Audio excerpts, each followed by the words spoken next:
Saya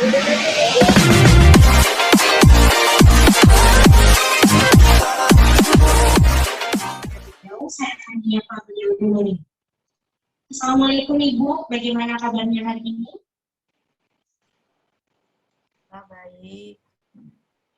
Alhamdulillah.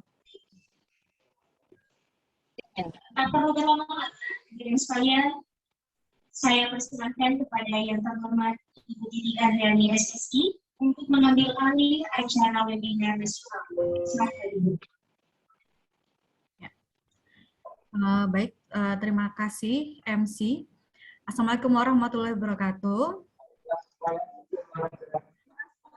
Selamat pagi dan salam sejahtera untuk kita semua.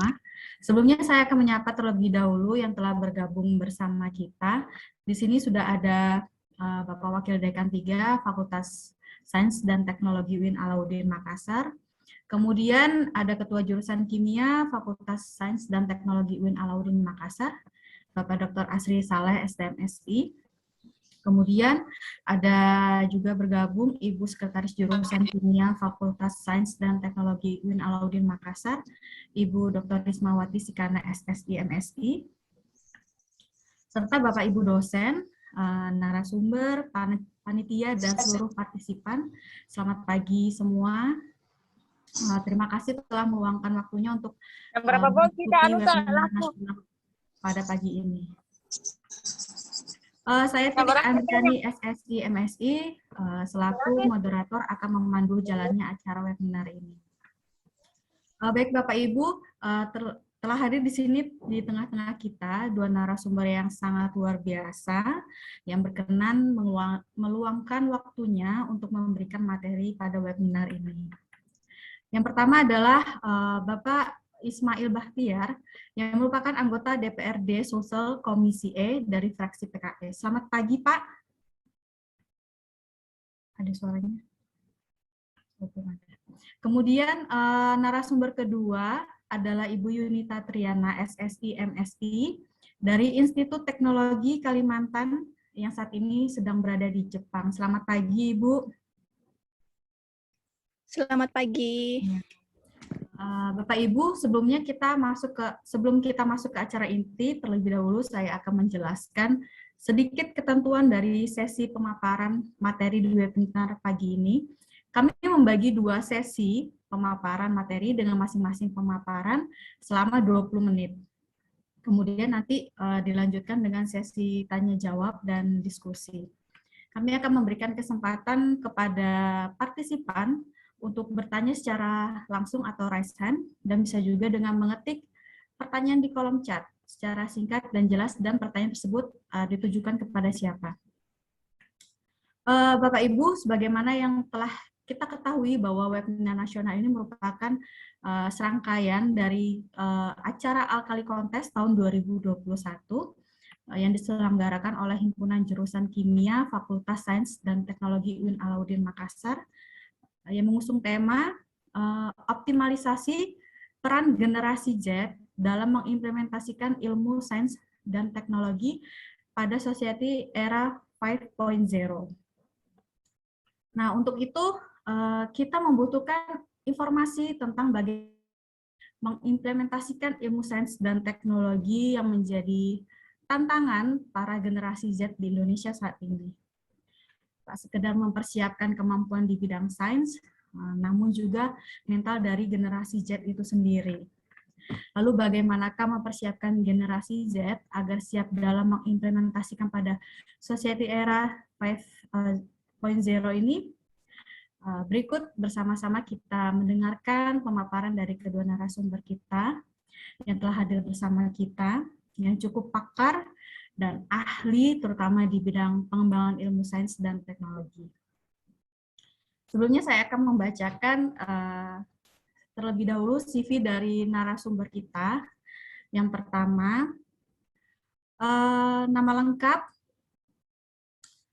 Ismail Bahtiar, lahir di Araswe, tanggal 3 Juli tahun 1992.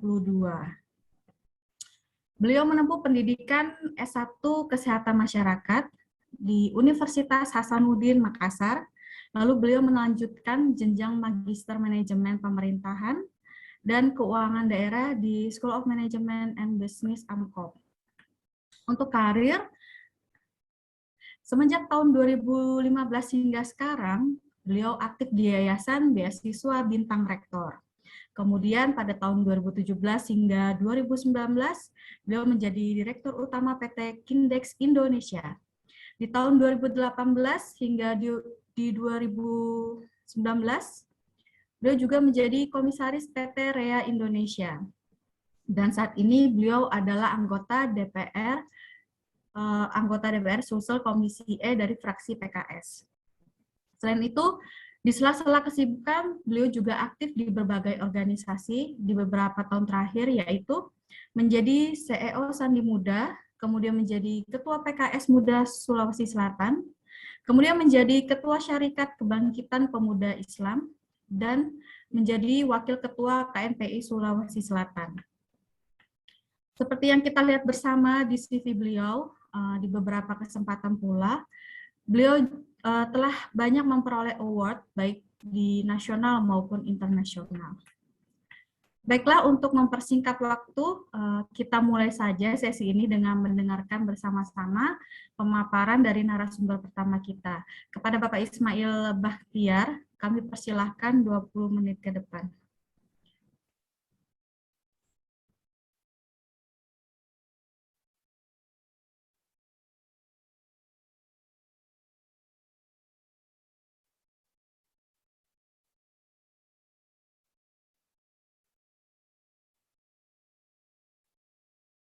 Tolong admin, katanya Bapaknya mic-nya nggak bisa di-on kan?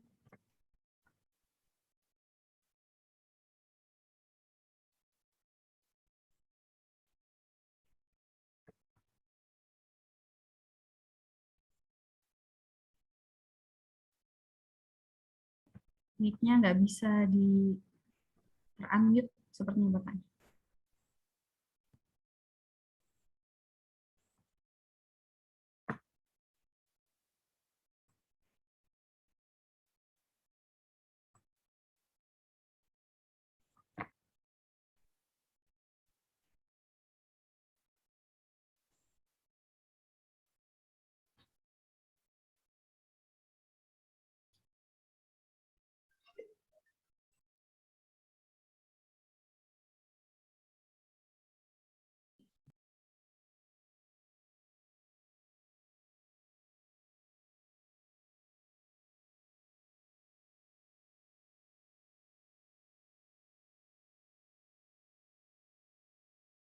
Pak Ismailnya dijadikan host saja deh, biar bisa unmute.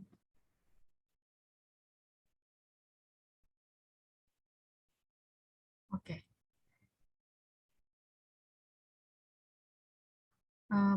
Pak Ismail sudah menjadi host, bisa unmute.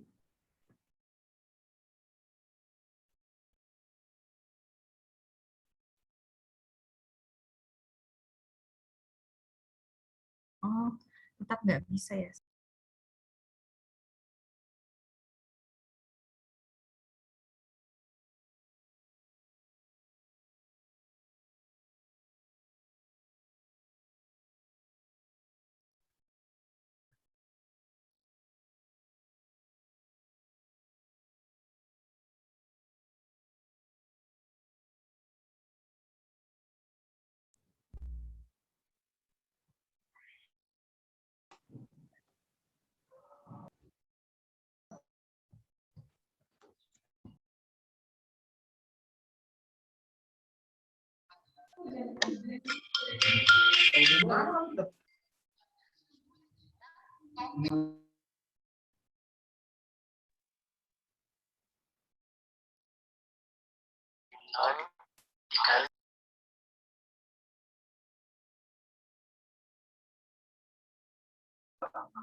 Iya, baik.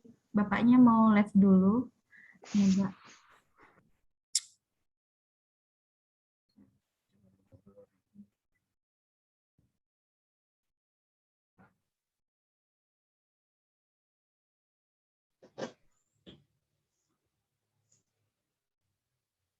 Baik, sambil menunggu masih ada kendala teknis.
Ya, Pak Ismail sudah bisa.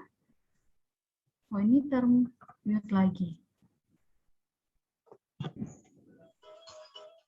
Panitia?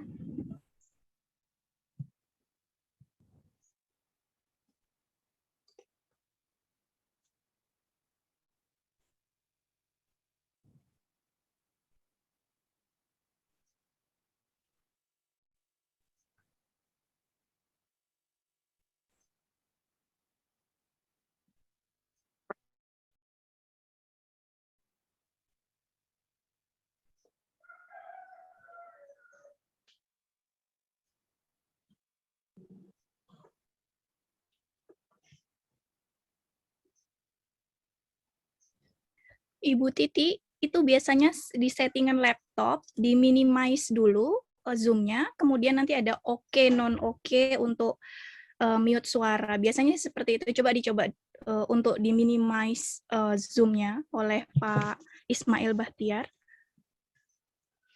Ya, Bapak ini hilang.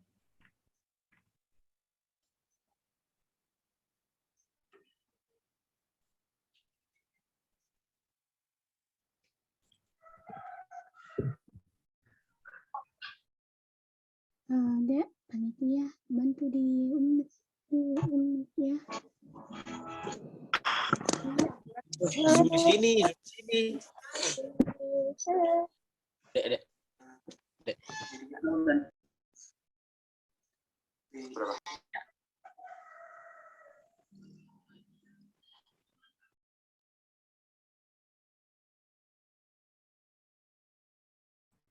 Tadi kelihatan Pak Ismailnya udah bisa kebuka sih ininya, tapi saya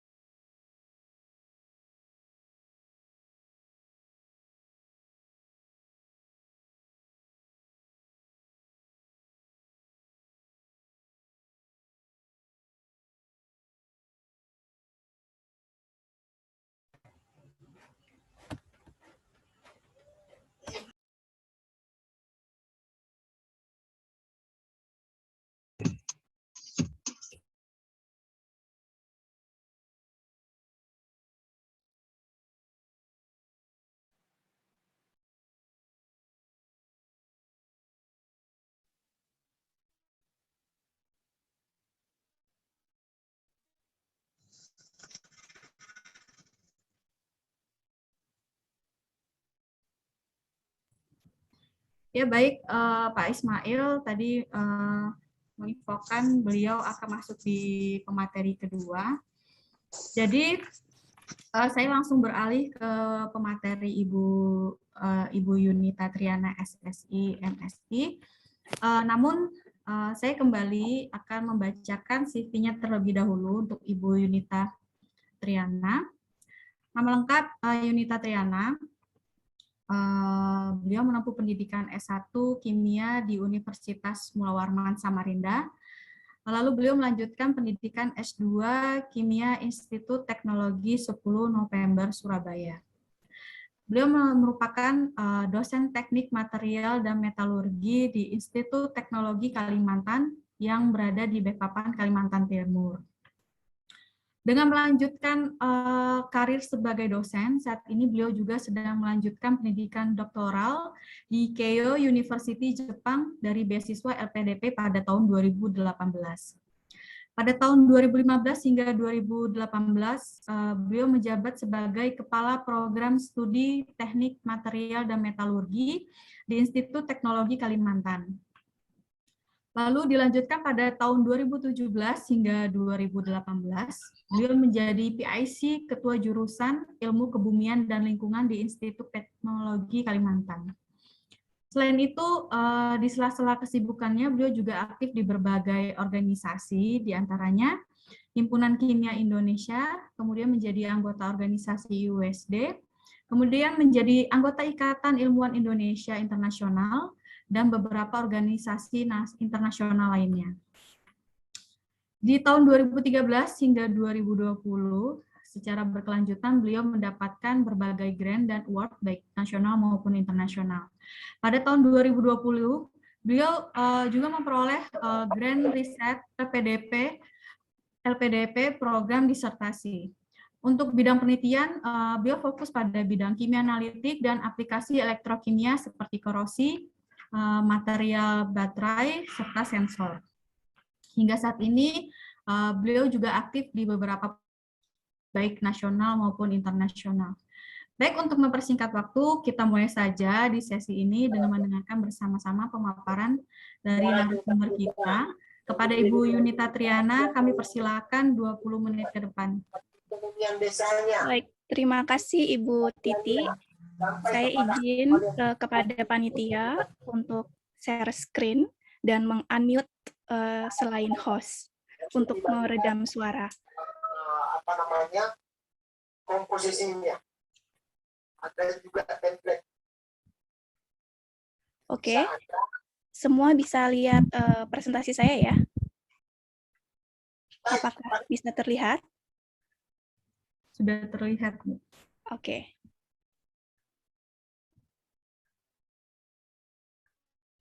Oke, baik.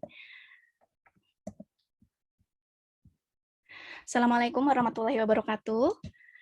Yang terhormat jajaran manajemen Fakultas Sains dan Teknologi UIN Alauddin Makassar. Yang terhormat seluruh panitia kegiatan Alkali Kontes.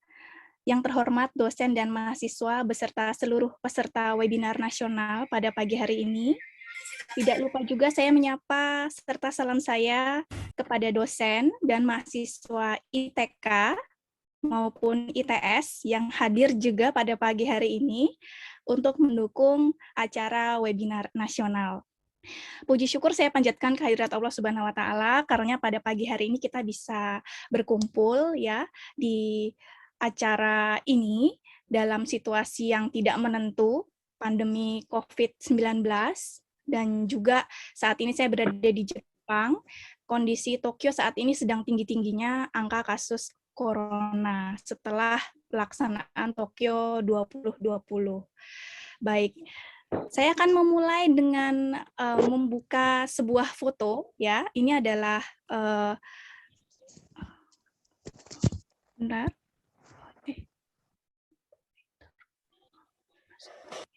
Ini adalah pemandangan kota Tokyo dari Tokyo Tower Building. Jadi ini saya potret sendiri dari atas Tokyo Tower Building. Oke. Saat ini saya mengabdi di Institut Teknologi Kalimantan. Saya menjadi dosen pada tahun 2015 hingga sekarang di Departemen Teknik Material dan Metalurgi. Nah, ITK ini berada di Balikpapan, Kalimantan Timur. Untuk bidang saya sendiri, jika teman-teman tertarik bisa bergabung atau kita join, Bapak Ibu dosen maupun mahasiswa. Saya fokus pada bidang kimia analitik dan aplikasi elektrokimia. Nah, aplikasi elektrokimia apa saja yang saya teliti, yaitu seperti material baterai, ya yang ini, korosi, kemudian sensor maupun biosensor medical ataupun gas berbahaya. Untuk pendidikan formal, seperti yang Ibu Titi tadi sudah bacakan, saya S1-nya di Unmul Samarinda, Kalimantan Timur, lalu melanjutkan pendidikan S2 di Surabaya, kemudian saya melanjutkan pendidikan doktoral saat ini di Tokyo, Jepang, tepatnya di Keio University.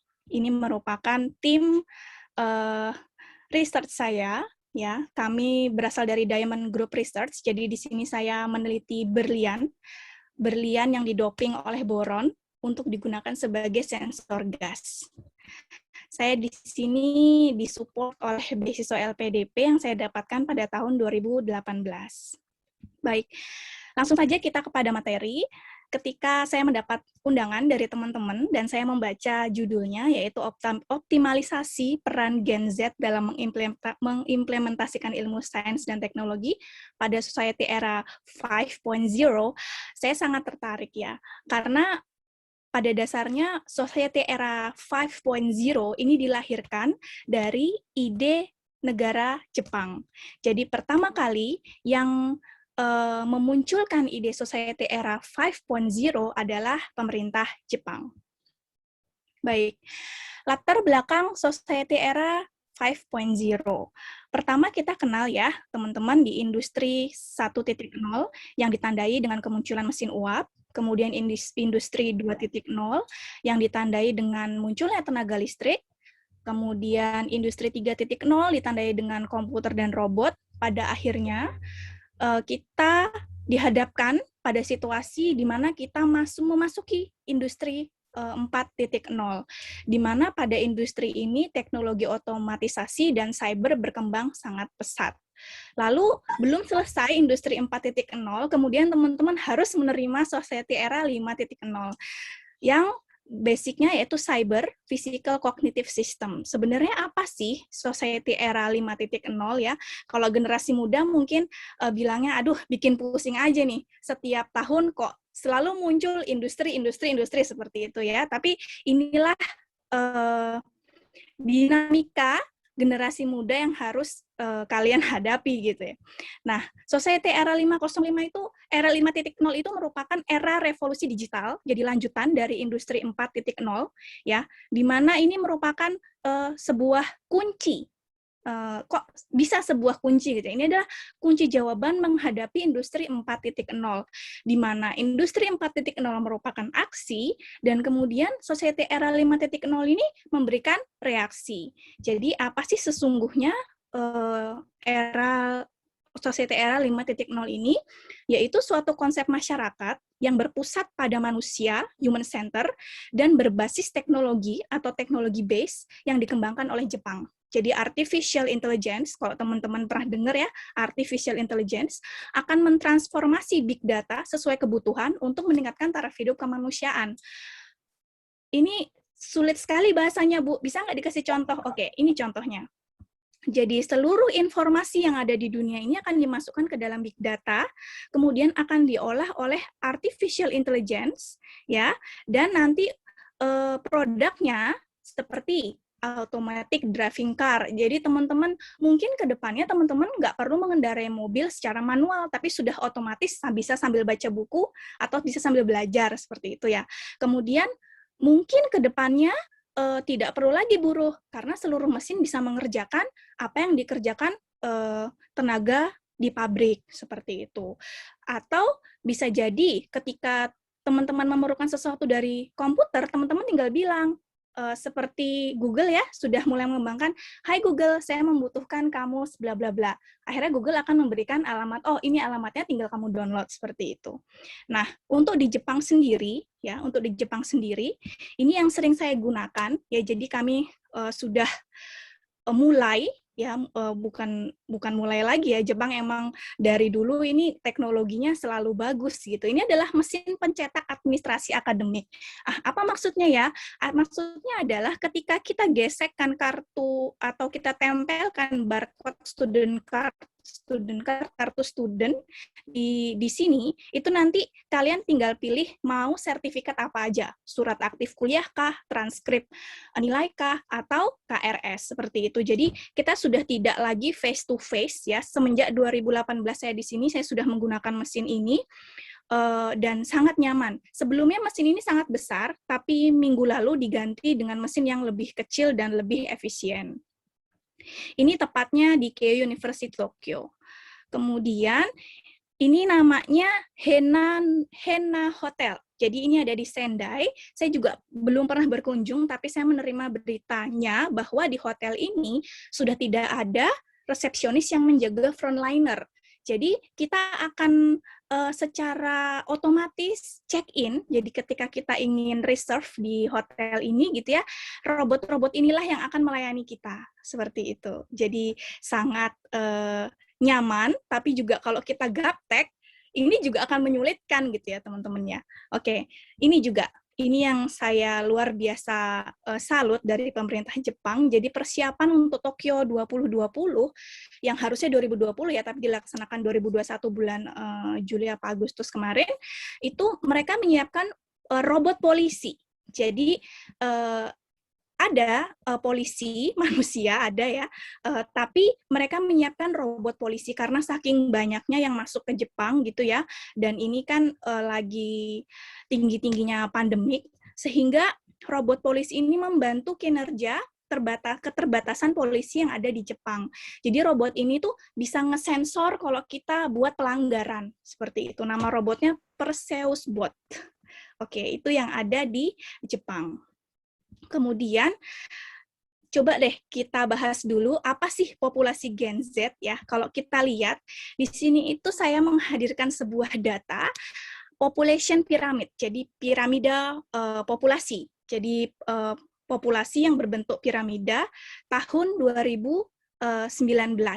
Jadi ini negara Jepang, ini negara Indonesia.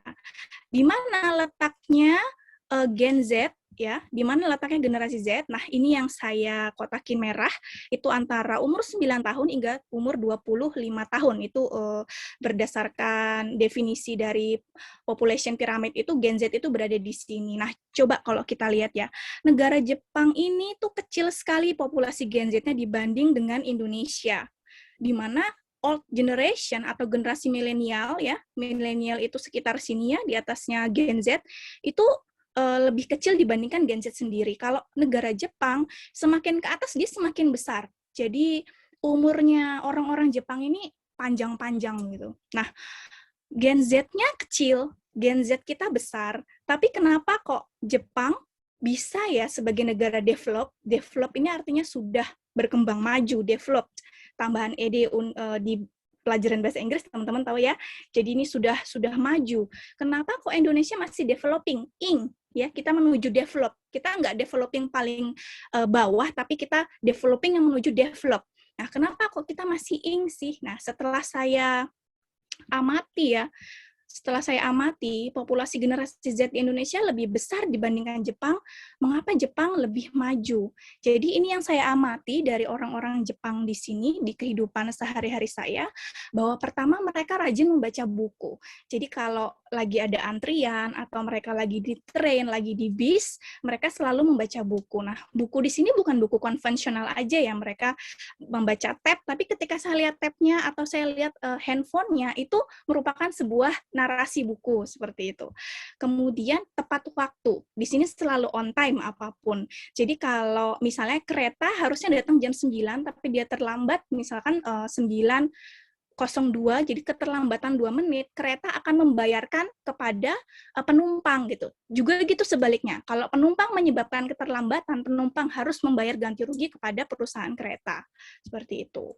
Nah, kemudian orang Jepang itu banyak melakukan inovasi. Salah satu inovasinya yaitu bangunan anti gempa yang terus-menerus dikembangkan oleh Jepang ya, karena di Jepang ini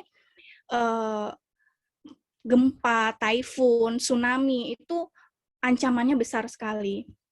Kemudian mereka ini kerja keras, pantang menyerah, dan mandiri. Itu sisi yang saya lihat gitu. Jadi mereka itu tidak ada manjanya ya, ketika mereka punya suatu goal, itu yang harus mereka capai dengan kerja keras, pantang menyerah, dan mandiri. Kemudian juga yang saya lihat mereka itu punya budaya malu yang tinggi. Dalam artian di sini malu adalah malu ketika tidak sukses, malu ketika membuat inovasi tapi gagal, kayak gitu ya.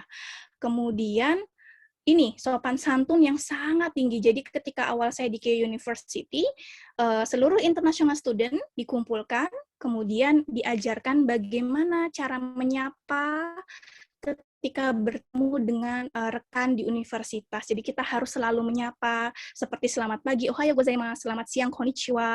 Ketika kita mau pulang, otsukare sama desu. Jadi itu harus selalu diucapkan gitu, hanya dalam bentuk sopan santun. Nah, kenapa sih kok sopan santun? Karena kalau kita sudah sopan antara satu dengan yang lain, kita akan enak menjalin kerjasama atau kolaborasi. Ini menurut pendapat saya gitu ya. Nah, kemudian kalau kita lihat di Indonesia sendiri, generasi Z-nya ya, jumlah penduduk kita itu sekitaran segini, yang punya mobile phone itu 338 juta lebih, artinya satu orang ada yang memiliki handphone 2 atau mungkin 3 ya, dan ini adalah spesial Gen Z yang menggunakan internet. Jadi ada 175 juta orang yang menggunakan internet di Indonesia. Nah, ini yang menggunakan sosial media, 160 juta orang. Nah, melihat dari penyumbang terbesar adalah populasi Gen Z, artinya populasi ini itu bisa menjadi agent of change. Agent of change itu apa sih?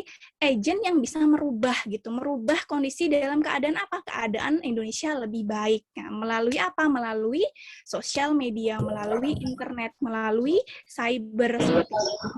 Nah, tapi dengan banyaknya informasi yang diterima dari Facebook, WhatsApp, YouTube, kalau kita nggak punya saringan yang bagus, efek negatifnya adalah rentan dari segi psikologis. Sedangkan pada society era 5.0 berdasarkan World Economic Forum, sikap apa saja yang diperlukan untuk menghadapi era ini gitu ya. Yang pertama adalah problem solving dan critical thinking. Yang kedua human management dan collaboration skill. Yang ketiga decision maker dan cognitive flexibility. Yang keempat service dan negotiation. Yang kelima creative and management emotional ya. Ini akan sulit ini kalian lakukan ketika kalian tidak memiliki satu syarat, self-management skill yang baik. Jadi, peran apa nih yang bisa dilakukan oleh Gen Z Indonesia untuk minimize efek negatif dan juga untuk meningkatkan skill management, self-skill management. Nah, salah satunya, peran yang paling mendasar itu adalah peningkatan kualitas diri. Ya, oke, teman-teman lihat ini ya. Kalau teman-teman mau potong itu pohon pakai kampak, ini kan zaman dulu ya. Ini zaman dulu, mungkin ini bisa dikatakan industri 2.0 kali ya. Ini tidak efisien secara tenaga dan waktu. Kemudian seiring berjalannya waktu, diadakanlah upgrade teknologi.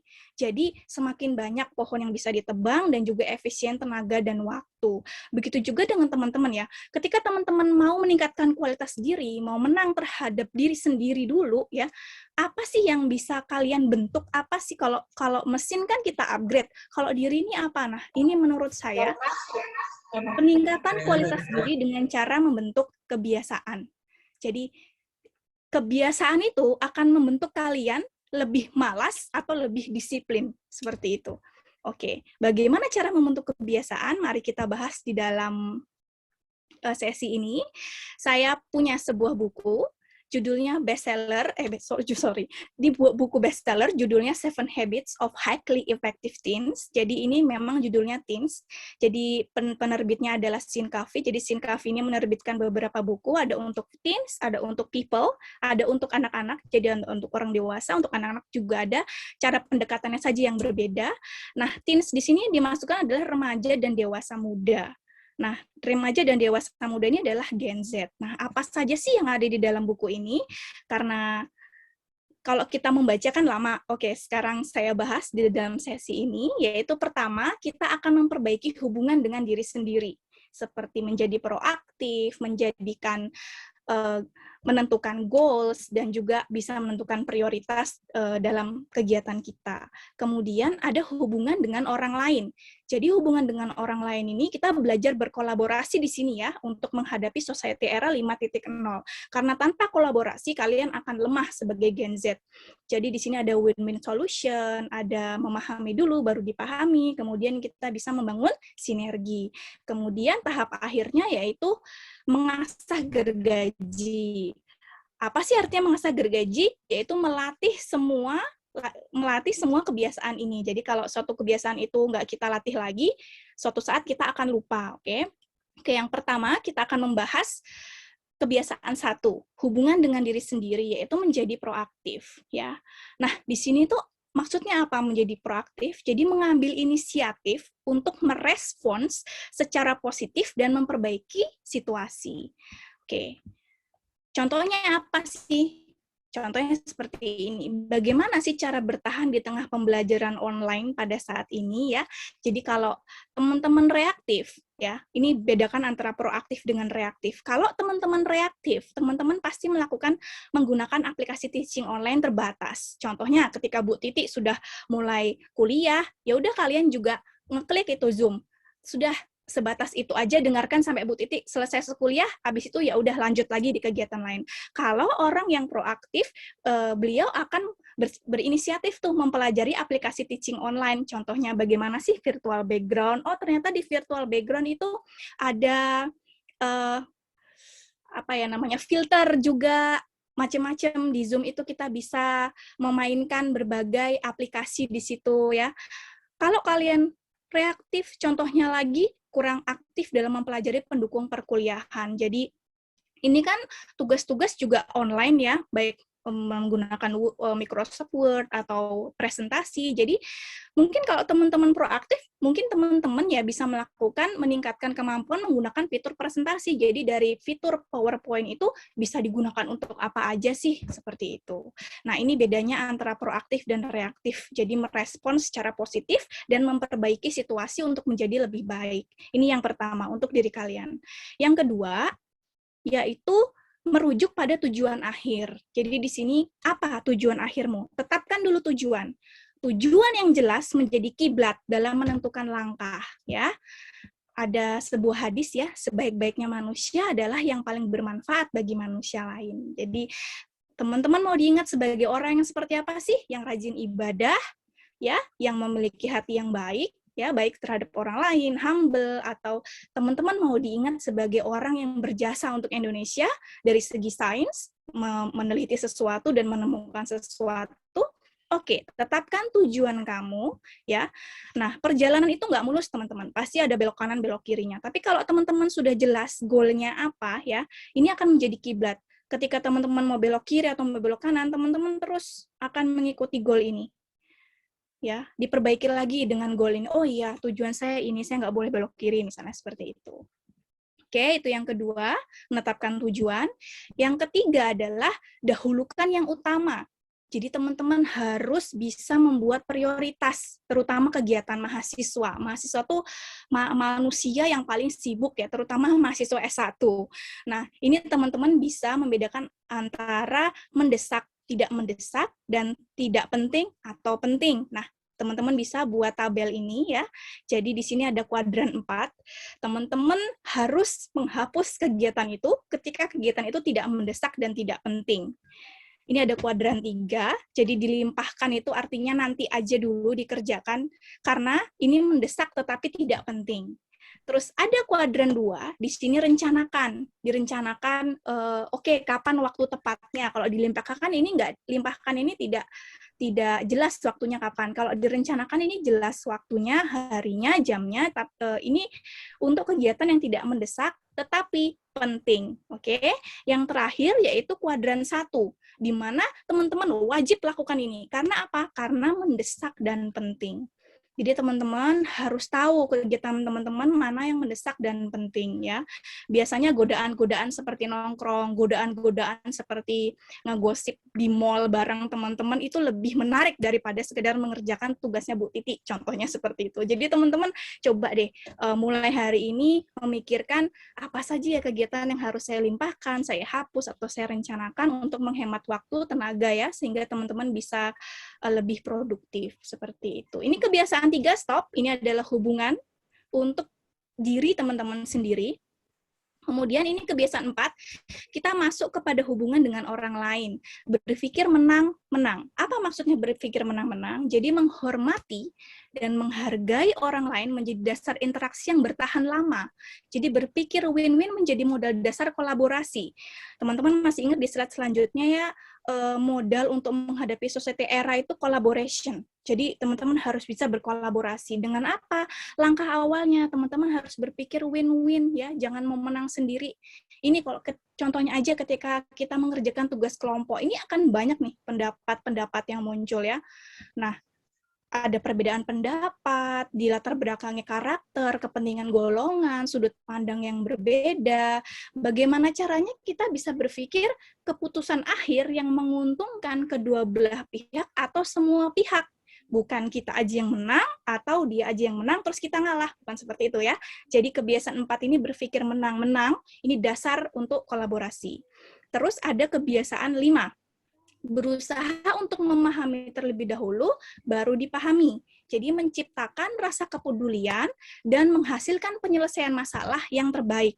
Jadi kita dengerin dulu nih ya, tahap-tahap satunya. Kita peduli dulu, memahami dan mendengarkan pendapat atau keluhan. Kemudian yang kedua, ketika orang itu sudah, ini keluar semua nih, isi kepalanya di sini ya, akhirnya dia kan percaya ya, karena timbul rasa nyaman. Terus selanjutnya, pengaruhi itu dalam hal apa? Kita menyampaikan umpan balik.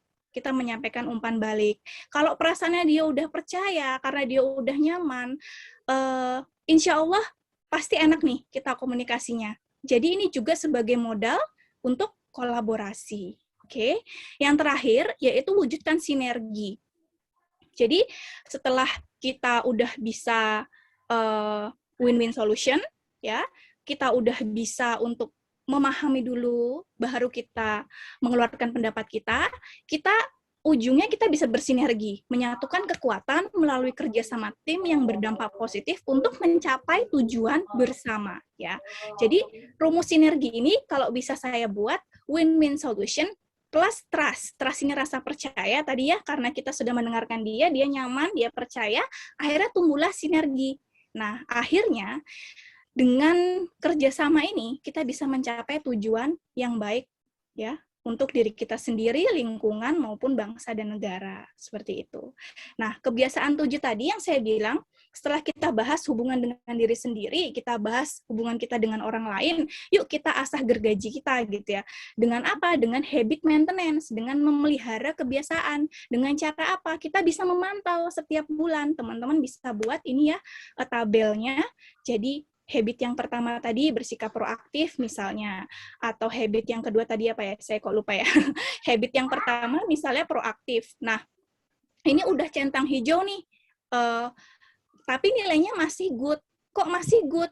Iya, soalnya ada beberapa hal yang saya masih gampang menyerah. Improvement-nya bagaimana? Cara memperbaikinya, oke. Bulan depan, misalkan contohnya bulan September ini, saya harus lebih pantang menyerah, seperti itu contohnya. Jadi teman-teman bisa buat ini tiap bulan, habit apa aja ya yang kurang.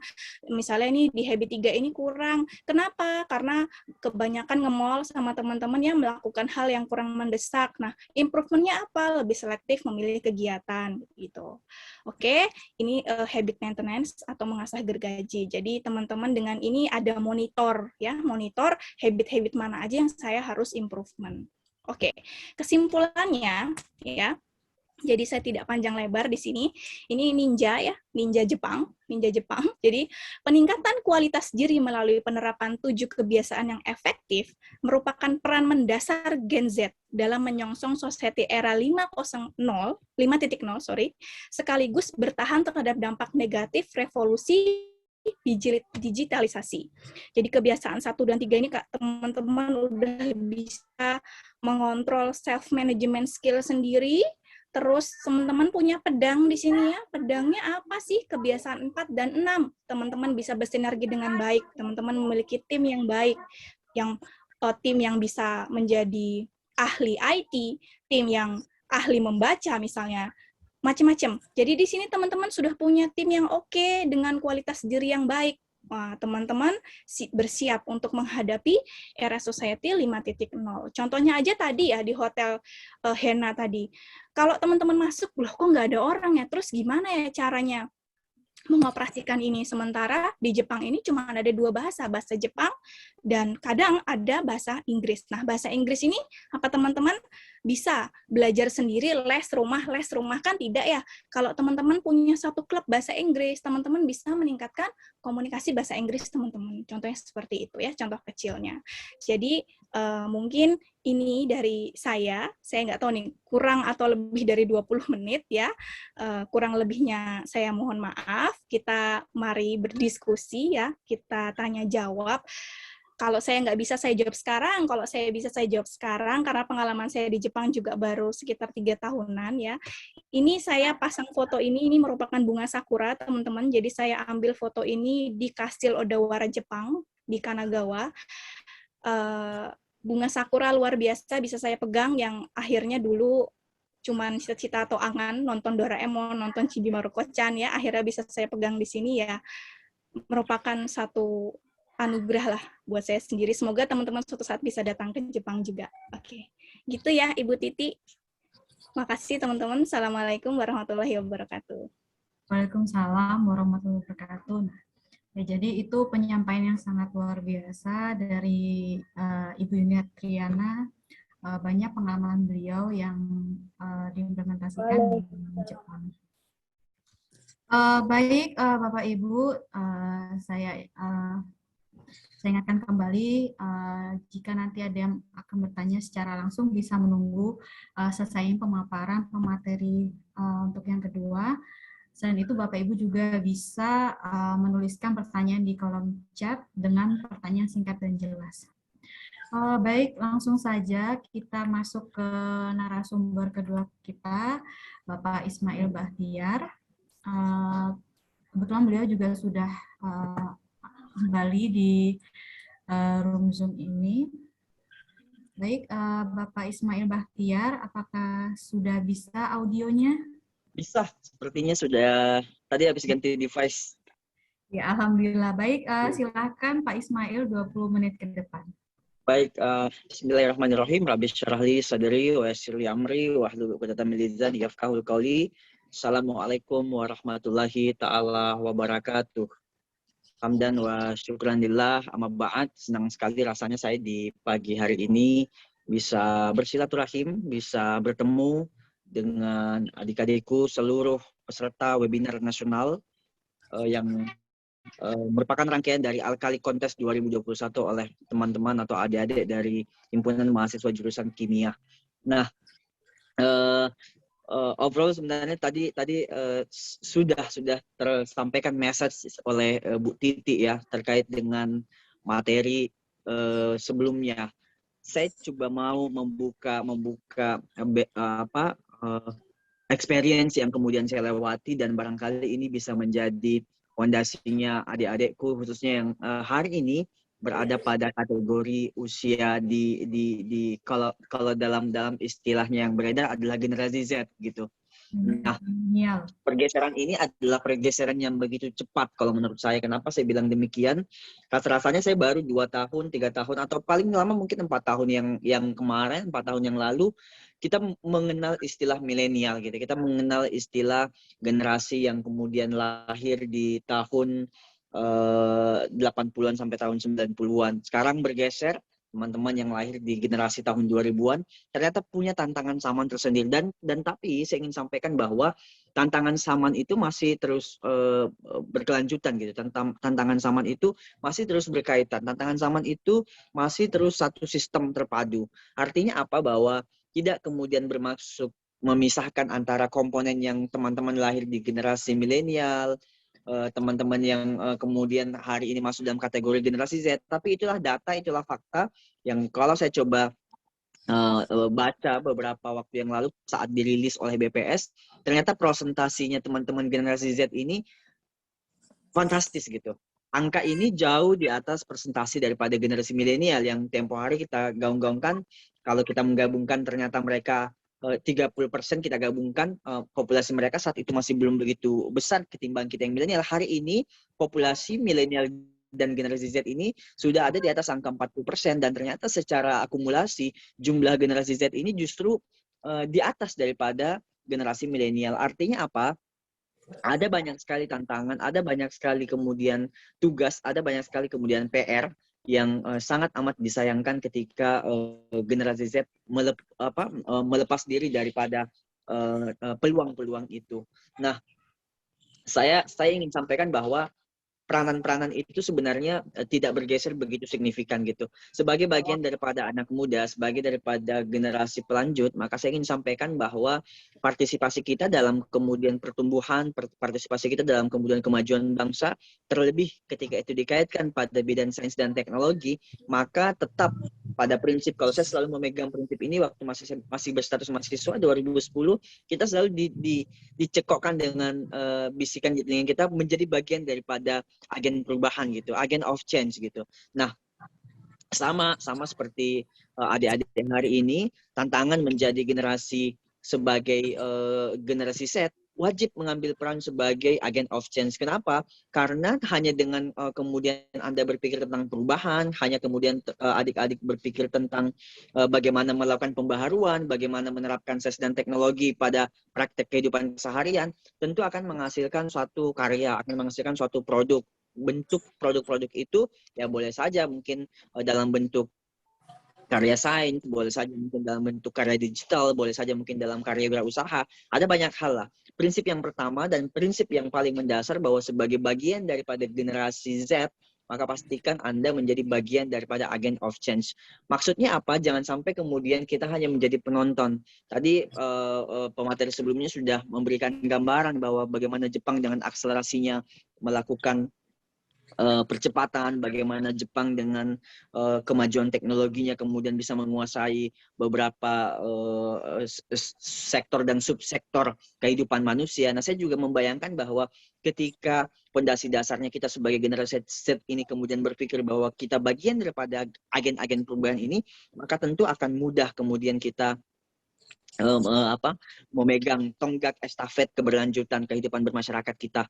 Nah, tapi yang saya ingin sampaikan bahwa dalam bagian daripada agent of change ini, satu hal yang paling penting untuk adik-adikku pegang adalah terkait dengan bagaimana kemudian menjaga kepercayaan. Kenapa saya sampaikan ini? Ini sangat berkaitan dengan nilai-nilai filosofis sosial kemanusiaan juga ya, bahwa kehidupan tentang kepercayaan itu harus kita pegang sedemikian rupa gitu. Meyakinkan orang-orang, meyakinkan masyarakat bahwa hadirnya generasi Z hari ini tidak hanya fokus kepada TikTok, tidak hanya fokus kepada sosial media saja semata gitu untuk hal-hal yang unfaedah, tetapi lebih kepada bagaimana Anda menunjukkan diri bagian generasi Z hadir di tengah-tengah masyarakat, memanfaatkan teknologi, memanfaatkan sains dalam memberikan perubahan-perubahan, dalam memberikan pembaharuan-pembaharuan di masyarakat. Nah, ada satu tantangan yang lebih menarik juga yang saya ingin sampaikan kepada adik-adik di sesi pagi hari ini, bahwa sebagai bagian daripada generasi Z, maka tidak terlepas daripada bagian tantangan pendidikan. Hari ini semuanya serba kompleks, hari ini semuanya serba semakin semakin penuh tantangan, tetapi satu sisi bahwa let's make us practice gitu. Semua akhirnya membuat kita contohnya hari ini saya tanpa datang ke UIN bisa bersilaturahim dengan adik-adik, bisa berbagi materi. Begitupun tadi dengan pemateri sebelumnya berada di Jepang, tapi kita masih bisa mendengarkan, kita masih bisa menerima apa yang kemudian beliau sampaikan. Artinya apa? Bahwa peranan pendidikan ini terlebih karena di era pandemi akhirnya membuka kontribusi positif, membuka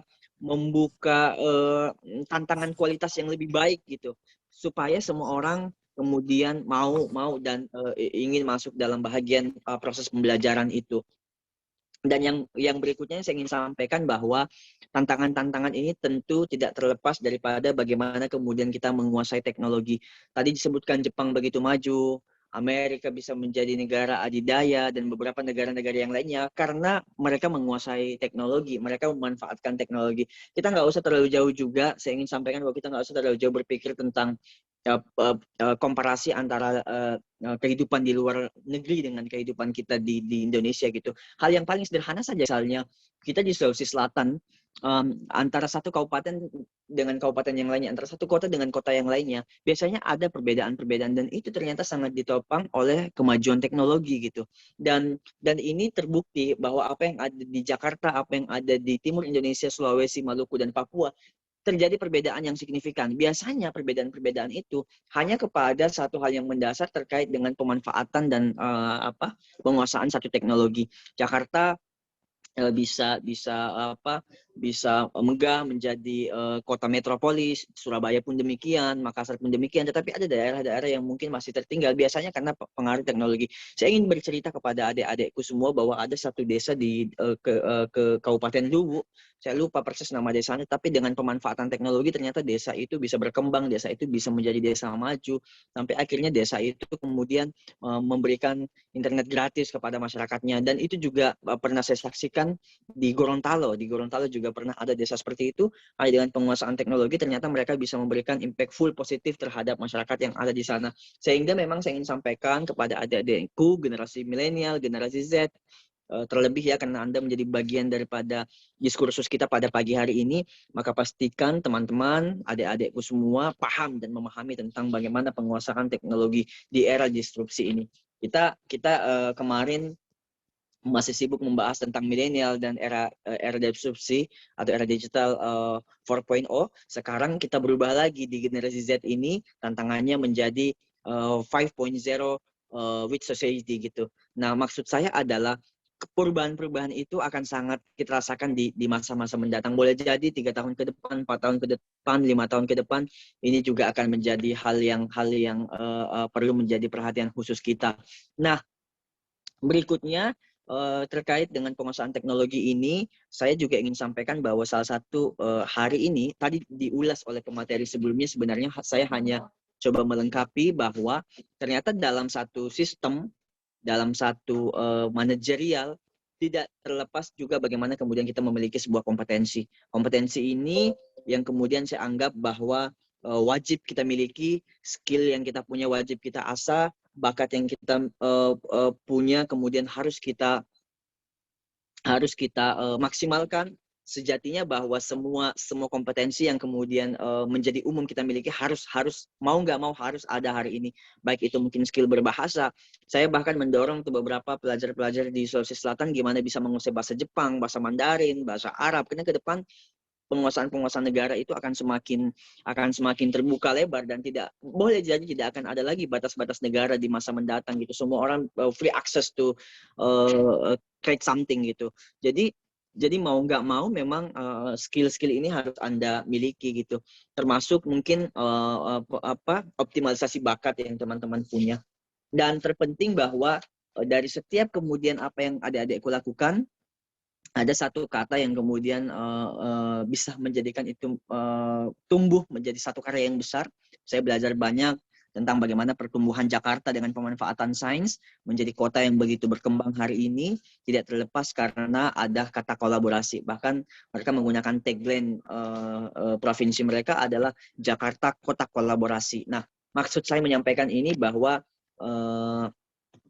tidak ada satupun individu yang bisa sukses tanpa bantuan yang lain, dan biasanya mengkolaborasikan skill, mengkolaborasikan kemampuan-kemampuan kita justru akan memberikan komitmen yang baik terhadap pertumbuhan dan kemajuan bangsa, terlebih bagi mereka yang memanfaatkan sains dan teknologi.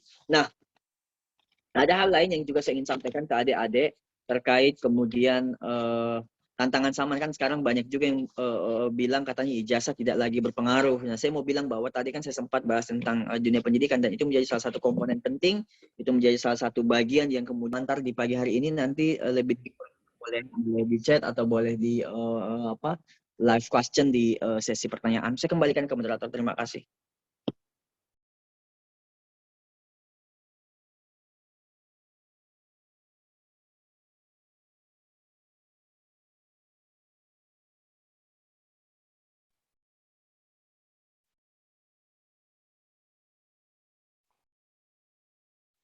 Ibu Titi suaranya mute, mohon maaf. Baik, terima kasih Bapak Ismail Bahtiar. Tadi penyampaian sangat luar biasa, walaupun singkat, tapi makna di dalam penyampaian tadi sangat jelas ya, terutama untuk generasi Z sendiri, lebih terfokus ke teknologi dan kreatif dari generasi Z gitu. Nah baik Bapak Ibu yang ingin mau bertanya, kami memberikan waktu yang mau raise hand, silahkan. Kami akan memberikan waktu sesi tanya jawab selama 20 menit. Oh ini belum ada, jadi saya langsung saja bertanya ya kepada Ibu Yunita. Jadi saya bertanya, sekarang kan kita mulai masuk diarahkan ke kurikulum MBKM atau Merdeka Belajar Kampus Merdeka. Nah, kira-kira di era 5.0 ini untuk pelaksanaan MBKM tersebut, apakah nantinya akan mempermudah atau mempersulit bagi kampus-kampus atau perguruan tinggi negeri? Baik, terima kasih atas pertanyaannya Ibu Titi. Jadi karena saya dari 2018 di sini ya, jadi saya tidak mengalami MBKM ini di Indonesia. Tapi kalau saya dengar dari teman-teman dosen di ITK bahwa mahasiswa ini banyak yang semaput, Bu. Dalam artian semaput itu apa gitu ya. Karena online ini dianggap oleh manajemen ini seperti online aja kok. Jadi kegiatannya itu setelah jam ini, akhirnya mereka malah tidak bisa belajar gitu ya. Karena udah kebanyakan tugas ya, kebanyakan materi. Nggak hanya mahasiswanya, dosennya pun seperti itu. Belum ngurusin akademik, belum ngurusin non-akademik gitu ya. Nah, kalau saya lihat dari Jepang sendiri, kami dari tahun, khususnya ke University ya, kami dari tahun 2020 awal itu ya, April pada saat pandemi, langsung buat sistem untuk kuliah online. Merdeka belajar itu artinya kan merdeka tidak mungkin dalam artian merdekanya itu ya kita merdeka belajar tidak terpatok pada kelas, tidak terpatok pada harus ke kampus gitu kan ya.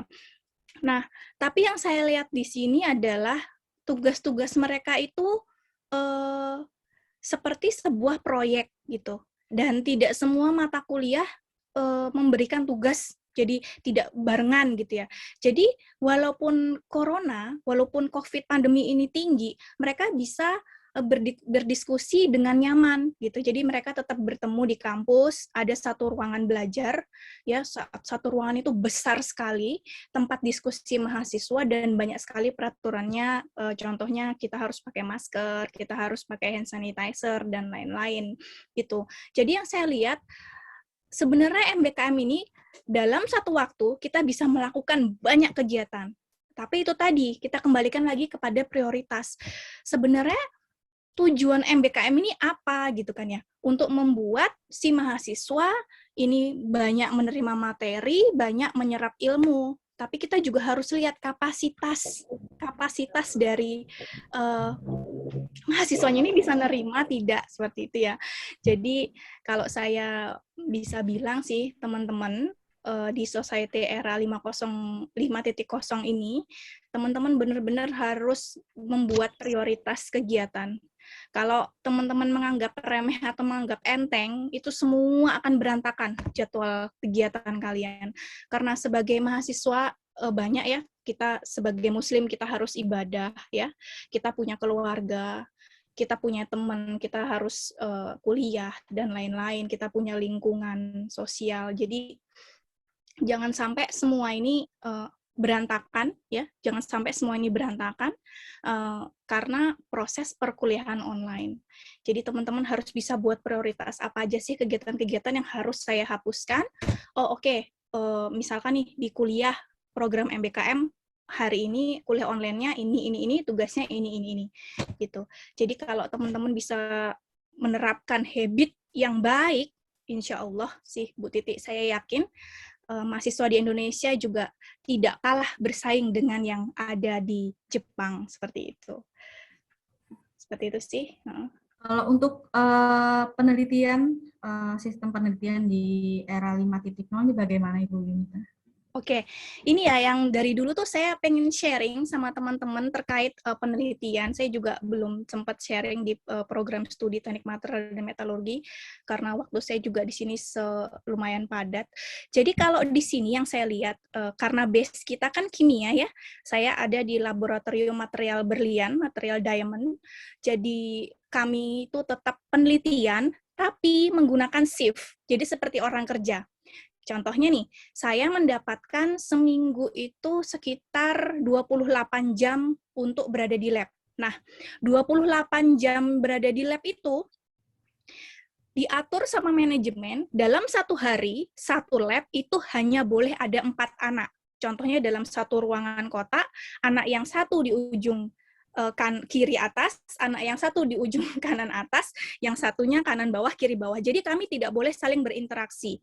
Pun boleh berinteraksi dari jarak jauh ya, 1 meter sampai 2 meter dan menggunakan masker. Nah, misalnya nih saya dapatnya hari Senin. Oke, berarti saya nggak dapat di hari Selasa, saya dapat lagi di hari Rabu. Jadi kami shift-shiftan. Jadi penelitian tetap oke, tetap berjalan.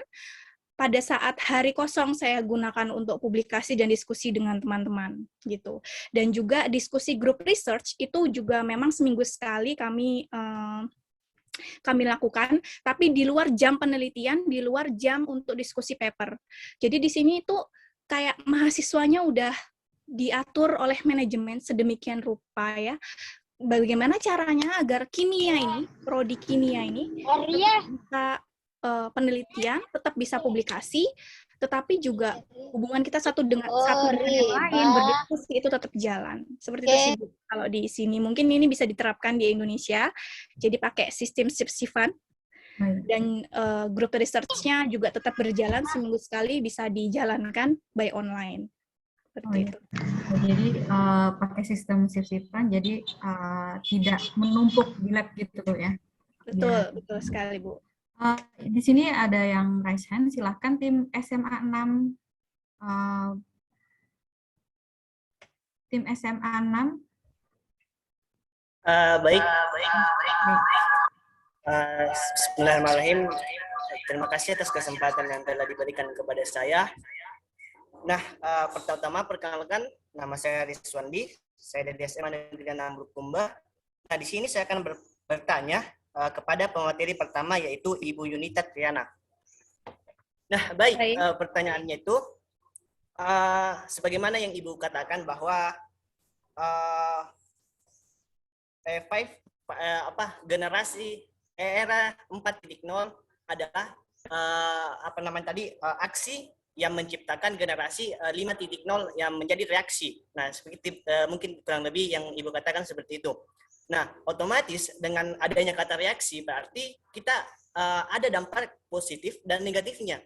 Nah, di sini saya minta penjelasan mengenai dampak positif dan negatif dari era 5.0 tersebut. Nah, itu yang pertama. Nah, berikutnya yang kedua mengenai tadi ada data tentang piramida itu yang mengatakan bahwa generasi Z di Indonesia itu lebih tinggi dibandingkan di Jepang, tapi buktinya mungkin karena kebiasaan tadi sehingga peningkatan era 5.0 di negara kita di Indonesia itu kecil sekali. Jadi pertanyaan saya, kira-kira menurut Ibu kapan sih negara Indonesia kita ini bisa teknologinya lebih berkembang? Kira-kira puncak teknologi berkembang di era 5.0 ini di Indonesia itu kapan? Nah, mungkin itu pertanyaan dari saya. Apabila ada kesalahan, mohon dimaafkan. Assalamualaikum warahmatullahi wabarakatuh. Waalaikumsalam. Baik, bisa langsung dijawab, Ibu. Oke, baik Bu Titi. Oke, terima kasih. Saya nggak bisa baca namanya. Ini siapa namanya ya? Namanya cuma tim SMA Negeri 6 Bulukumba. Halo Bulukumba, selamat pagi dari Jepang ya. Saya kelas 3 SMA. Pernah ke Sulawesi, area Bulukumba. Jadi di Bulukumba itu punya pantai, pantainya sangat-sangat indah ya, tapi karena akses untuk ke Bulukumba itu agak jauh, jadi mungkin tidak seterkenal Bali. Tapi kalau mau dibandingkan sama Bali, Bulukumba punya pasir pantai yang sangat putih ya, bagus. Saya suka Bulukumba. Oke. Tadi ya nomor 1, aksi reaksi negatif positif ya. Negatif positif dari society era 5.0 ya. Tadi kalau saya ada slide ya, ada slide. Saya bisa share screen lagi nggak ya Ibu Titi? Boleh, Bu. Oke. Jadi sebentar.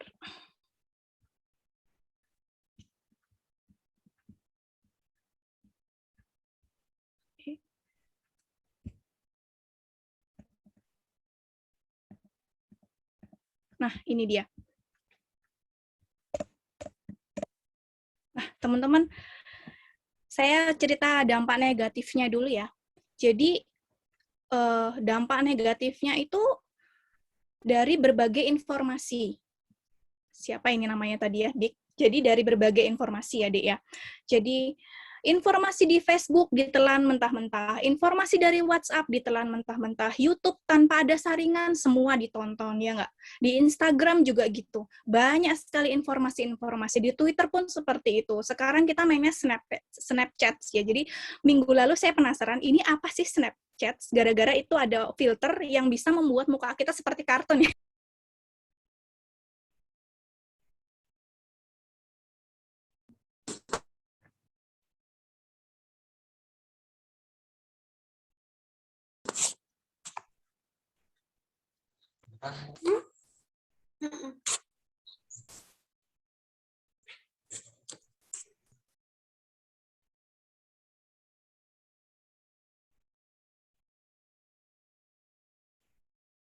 Maaf Bu, suaranya tidak kedengaran.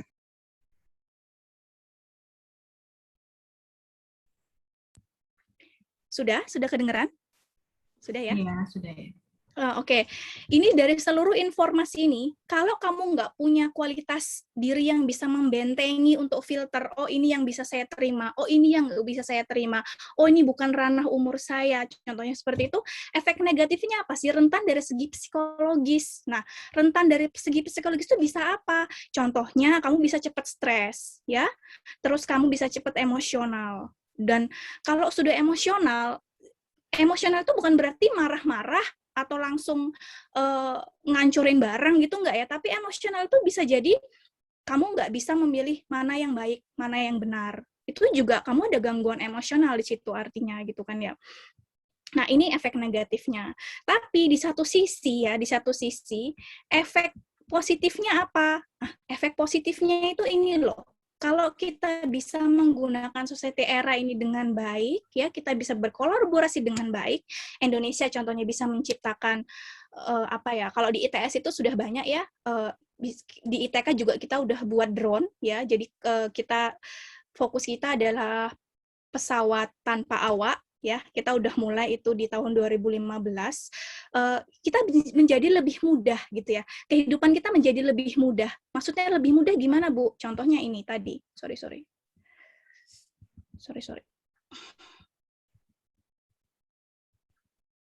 Nah, ini tadi yang saya bilang. Jadi mungkin ke depannya kamu ngendarain mobil bukan manual lagi, kamu bisa sambil belajar. Ya nggak? Mungkin ke depannya ketika kamu datang ke kelurahan, kamu cuma tinggal ngomong tuh di komputer. Saya pengen keluarga, contohnya seperti itu. Terus terprint deh secara otomatis. Juga saya di sini ya, saya sangat menikmati society era 5.0 di sini. Jadi saya juga sedang menyiapkan mental untuk pulang ke Indonesia bahwa saya harus membuat satu inovasi untuk negara saya bisa menjadi lebih baik gitu ya. Salah satu contohnya ini. Jadi kalau kita kan masih pakai sistem tata usaha ya, sistem TU, ke kantor TU, ngeprint apa ke TU, seperti itu. Jadi kita butuh surat beasiswa ke TU. Kalau di sini, saya di kampus tidak. Jadi saya jarang saya berinteraksi dengan staff. Ya, yang terpenting di sini apa?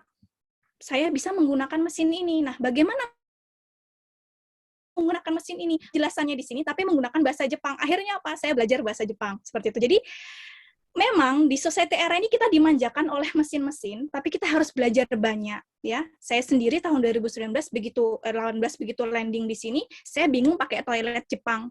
Karena di toilet Jepang itu kamu tinggal duduk, yang membersihkan semuanya adalah mesin gitu. Nanti kalau teman-teman bisa ke Jepang, teman-teman bisa ngerasain sendiri ya.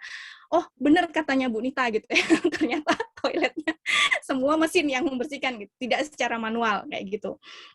Nah, ini salah satu contohnya aja kita menjadi nyaman ya. Jadi apapun yang saya mau cetak di sini ya, saya tinggal gesekkan atau saya tinggal lihatkan barcode saya ya, barcode student card di sini udah muncul semua seperti itu ya.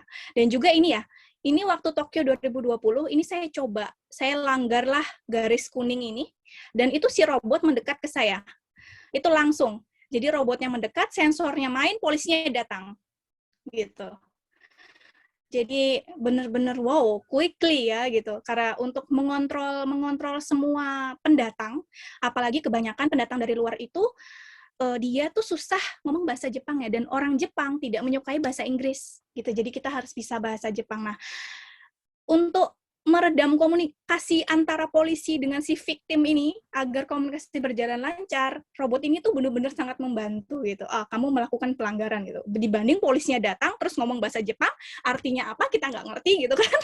Nah, itu kan akan menyulitkan gitu. Jadi memang dampak positifnya adalah ini ya, tadi pengertiannya meningkatkan taraf hidup teman-teman ini. Meningkatkan taraf hidup kemanusiaan. Jadi kita dibuat lebih mudah, tapi kita dengan kemudahan itu seperti kata Pak siapa tadi yang jadi pemateri kedua, itu Pak Ismail ya, bagus sekali materinya, itu kita dihadapkan untuk belajar lebih banyak. Nah, belajar lebih banyak tadi kita harus menerima semua informasi dari berbagai sosial media, internet. Kalau kita nggak punya saringan yang kuat, kita nggak punya milah-milah secara bagus, ya udah kita pasti rentan secara psikologis sebagai Gen Z kita.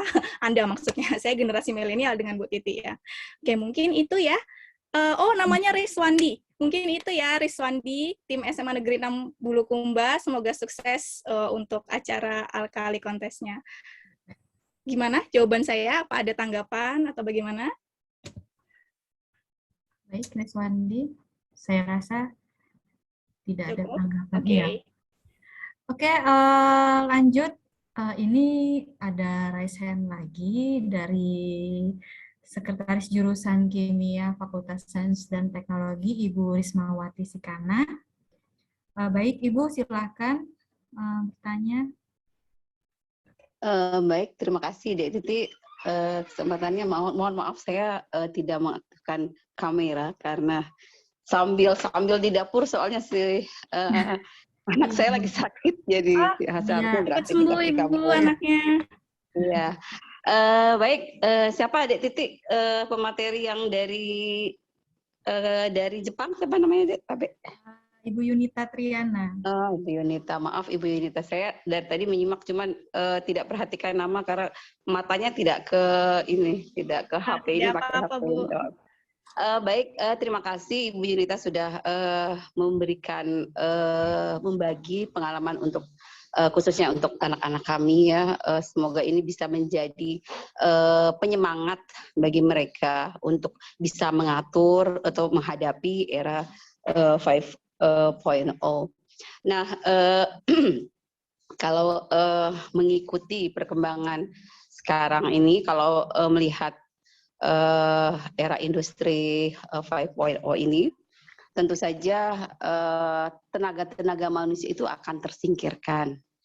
Nah, bagaimana menurut pandangan Ibu ya, otomatis kan kalau ini tenaga manusia khususnya untuk mendapatkan pekerjaan itu semakin kecil kemungkinannya. Nah, pengamatan Ibu di Jepang itu bagaimana dengan tenaga manusia dengan era seperti ini, dan kira-kira mungkin ada yang bisa diberikan kepada adik-adik bagaimana kiat-kiatnya untuk menghadapi era industri 5.0 ini. Jadi sebagai anak muda tentu saja mereka membutuhkan kesiapannya. Jadi kalau misalnya Indonesia sudah masuk ke era tersebut, kira-kira apa yang mereka harus siapkan berdasarkan pengamatan Ibu di Jepang. Itu yang pertama. Kemudian yang kedua untuk Pak Ismail yang juga sudah membagikan pengetahuannya kepada adik-adik. Terima kasih Pak.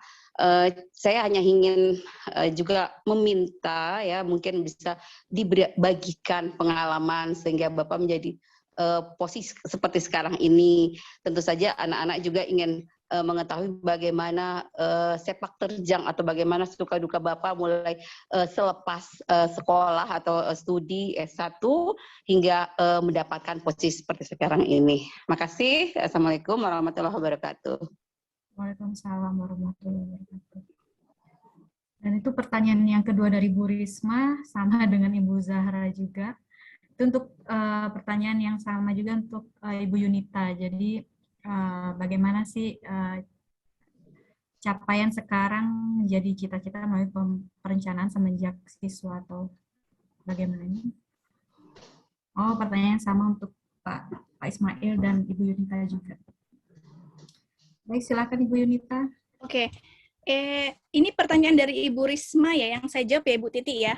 Ya, untuk yang pertanyaan kedua itu sama sebenarnya yang di kolom chat. Oh, di kolom chat saya nggak buka. Iya, gimana jadi pertanyaannya? sama dengan Ibu Risma juga, tapi itu untuk Ibu Yunita juga. Oke. Ya, terima kasih. Ya, salam kenal Ibu Risma dan Ibu Zahra. Saya dari ITK, jadi kalau main ke Balikpapan, silakan main ke Institut Teknologi Kalimantan. Saya ada di Prodi Teknik Material dan Metalurgi. Insya Allah. Ya, insya Allah Ibu. Cepat sembuh anaknya Ibu. Amin, semoga amin. cepat Makasih, pulih makasih, ya. Bu. Ya, sebagai seorang ibu pasti, saya juga belum jadi ibu ya Bu, tapi saya lihat kalau anaknya sakit, ibu saya pasti lebih menderita lagi daripada anaknya gitu ya. Jadi semoga cepat sembuh. Baik, tadi pertanyaan Ibu Risma adalah kalau tenaga manusianya limit ya, semakin lama kan akan semakin turun karena semua digantikan oleh mesin seperti itu ya. Oke, sekarang saya coba membahas bagaimana yang ada di Jepang ini gitu ya. Jadi kalau saya lihat yang di Jepang ini juga pengalaman pribadi saya. Saya jadi ke tahun 2018 ke sini itu bersama suami. Jadi suami saya suruh sekolah masih bertanya masih banyak pertimbangan gitu ya. Jadi beliau membawa ijazah S1-nya dari Indonesia untuk mencari kerja di Jepang. Alhamdulillah, setelah 2 bulan kami di sini, nggak sampai 2 bulan ya, 1,5 bulan, beliau keterima kerja di company. Jadi company-nya juga merupakan company instruksi, jadi beliau ini memang suka bangunan-bangunan, terutama mempelajari bangunan anti gempanya Jepang gitu ya. Nah, apa aja sih skill tambahan yang harus dimiliki gitu. Jadi kalau teman-teman hanya bawa ijazah ya, pulang kampus. Itu dulu sebelum online ya. Setelah online, nyalakan Zoom meeting, dengerin tanpa masuk, habis itu udah selesai, leave meeting. Nanti masuk lagi meeting, leave meeting gitu ya. Jadi tidak ada gitu tambahan skill yang teman-teman punya.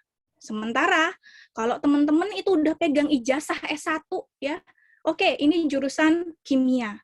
Secara administrasi masuk IP-nya bagus gitu ya, karena ngerjain tugas, entah itu tugasnya berbagi jawaban dengan temannya, ya namanya juga usaha ya, mahasiswa, saya juga pernah jadi mahasiswa, IP-nya bagus lah, pokoknya gitu, IP-nya bagus. Kemudian daftar kerja, daftar kerja. Oh, administrasi lolos nih, karena emang yang dibutuhkan S1 kimia. Tapi, pada saat teman-teman wawancara, ya, ini pengalaman saya waktu saya bergabung di Astra International, jadi sebelum S2, saya 3 tahun di United Tractor, sebagai safety officer yang khusus pada bidang environment. Kenapa kok saya bisa menjabat safety officer gitu pada saat itu? Karena pada saat saya S1, saya banyak magang di lab-lab lingkungan. Gitu. Saya ngambil PKL di lab tambang, ya, saya ngambil KKN di lab tambang gitu. Jadi saya punya pengalaman lebih untuk mengelola air bekas tambang pada saat itu. Jadi pada saat wawancara, ini teman-teman saya ini semua teknik pertambangan nih, ada teknik pertambangan, ada teknik kimia, tapi saya kimia gitu kan. Nah, saya sodorkanlah sertifikat pengalaman PKL atau KKN saya di pertambangan gitu, dan pada saat itu manajerial Astra Internasional juga berpikir bahwa kita butuh orang yang punya skill lebih. Nah, ini teman-teman yang saya bilang. Jadi teman-teman harus punya skill lebih, ya. Entah itu dalam bidang komputasi, sekarang ini pada zaman online.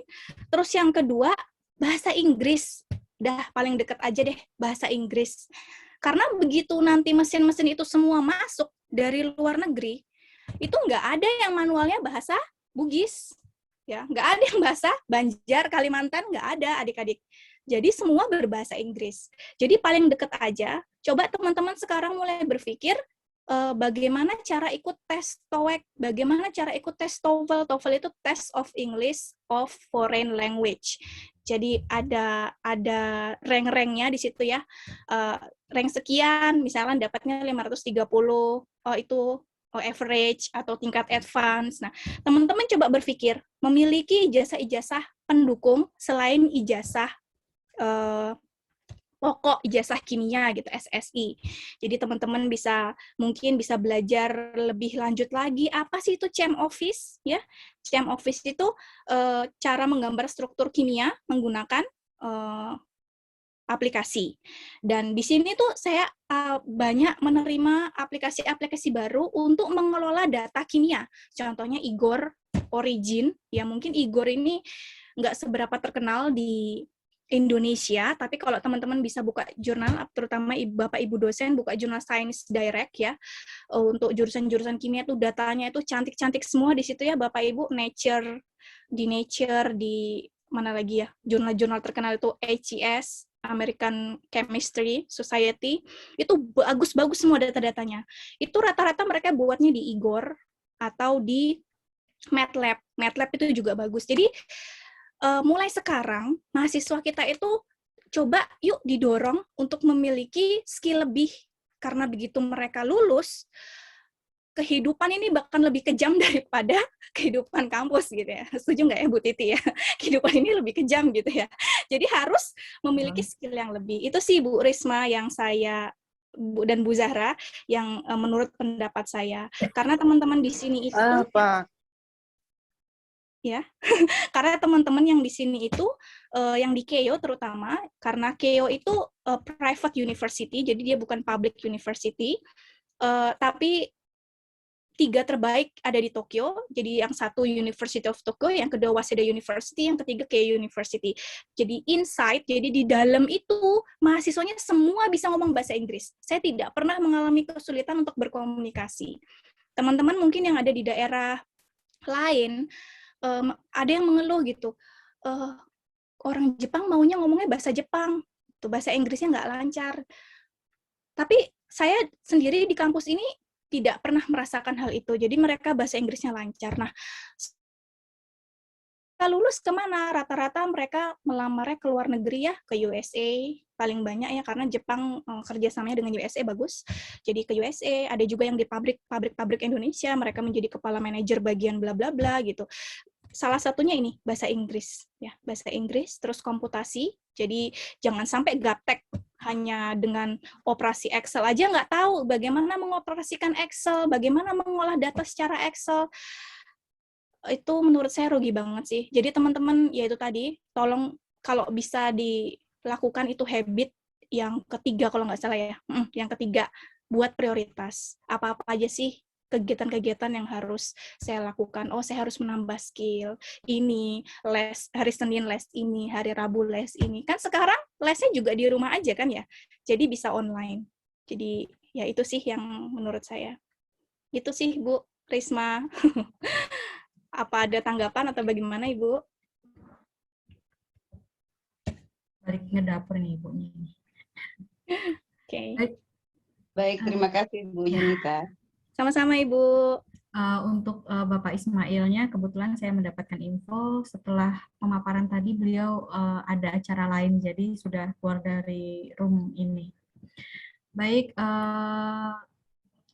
lanjut dari untuk pertanyaan Ibu Zahra tadi, bagaimana capaian sekarang, apakah memang menjadi cita-cita dan melalui perencanaan semenjak siswa atau bagaimana? Jadi milestone-nya itu bagaimana?